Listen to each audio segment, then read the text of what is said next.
এই অনুষ্ঠানে উপস্থিত সকল নাগরিক বৃন্দকে আমার আন্তরিক শুভেচ্ছা ও অভিনন্দন জ্ঞাপন করছি।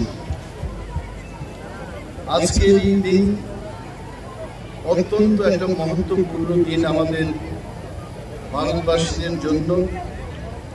আমরা জানি আজকে থেকে ৭৯ বছর আগে এই দেশ ব্রিটিশ সাম্রাজ্যের কাছ থেকে আমরা মুক্তি পেয়েছি এবং আজকের এই দিনে আমি সেই মহান ব্যক্তিদের শ্রদ্ধা নিবেদন করব যারা আমাদের দেশের স্বাধীনতার জন্য নেতৃত্ব দিয়েছেন।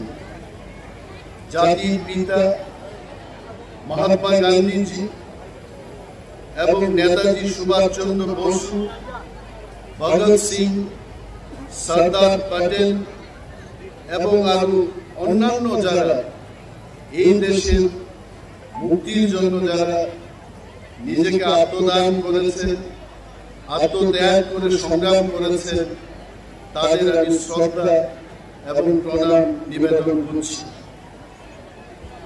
স্বাধীনতা একটা উপহার নয়, স্বাধীনতা হচ্ছে আমাদের কর্তব্য এবং এই দেশকে শান্তি শৃঙ্খলার মধ্যে গণতন্ত্রে যেন আমরা সবাই সমান অধিকার ভোগ করতে পারি, সমান অধিকার নিয়ে চলতে পারি, সেই দিনটা হচ্ছে স্বাধীনতা দিবস।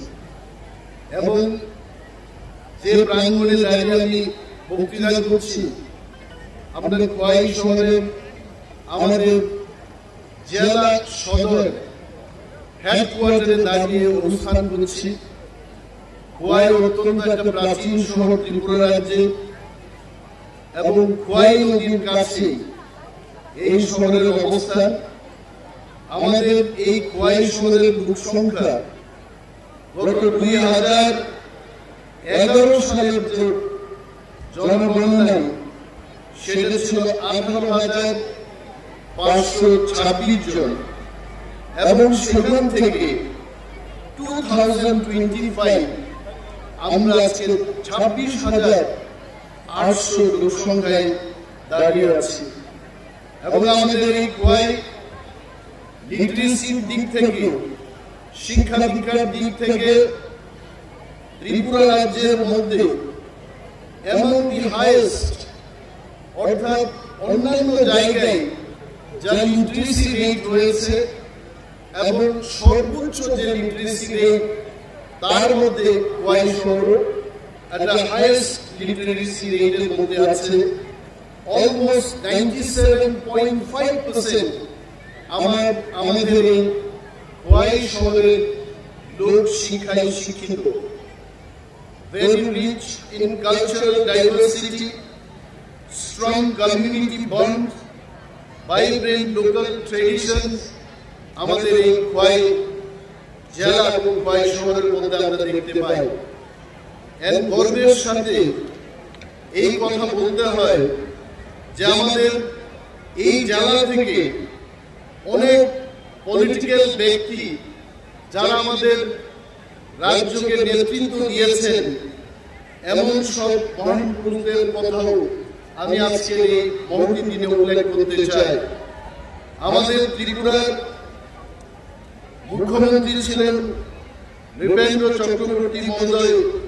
উনি আমাদের এই জেলা থেকে জয়লাভ করে মুখ্যমন্ত্রী হয়েছেন।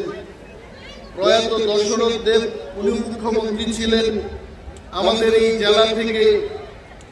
রাজ্যের শিক্ষামন্ত্রী ছিলেন শ্রী অরুণ কুমার কর। রাজ্যের ট্রাইবাল ওয়েলফেয়ার, এগ্রিকালচার ইত্যাদি দপ্তরের মন্ত্রী ছিলেন শ্রী অরুণ দেববর্মা এবং অনেকে রাজ্যের নেতৃত্ব দিয়েছেন আমাদের এই খোয়াই জেলা থেকে। এবং খোয়াই জেলার পপুলেশন এখন যে জায়গায় আমরা আছি, প্রায় 3.5 লক্ষের মতো আমাদের লোক সংখ্যা এই জেলায় এবং আমাদের লিটারেসি রেট হচ্ছে 87.8%, খুব গর্বের কথা। এবং সাহিত্য সংস্কৃতিতে ভরপুর আমাদের এই জেলার প্রতিটি নাগরিকের কাছে আজকের এই মুহূর্তে দিনে আমি আবেদন করব, পরিবেশকে আমাদের রক্ষা করতে হবে। জলবায়ু পরিবর্তন হচ্ছে, ক্লাইমেট চেঞ্জের জন্য আমাদের ভূমিকা নিতে হবে, গাছ লাগাতে হবে, নেশামুক্ত ত্রিপুরা রাজ্য গড়ার ক্ষেত্রে আমাদের অগ্রগণী ভূমিকা গ্রহণ করতে হবে। বিজ্ঞান এবং প্রযুক্তিতে সারা বিশ্ব কোথায় এগিয়ে গেছে এবং আমাদের এই রাজ্যের সাথে আমাদের এই জেলাকেও আমাদের এগিয়ে নিয়ে যেতে হবে।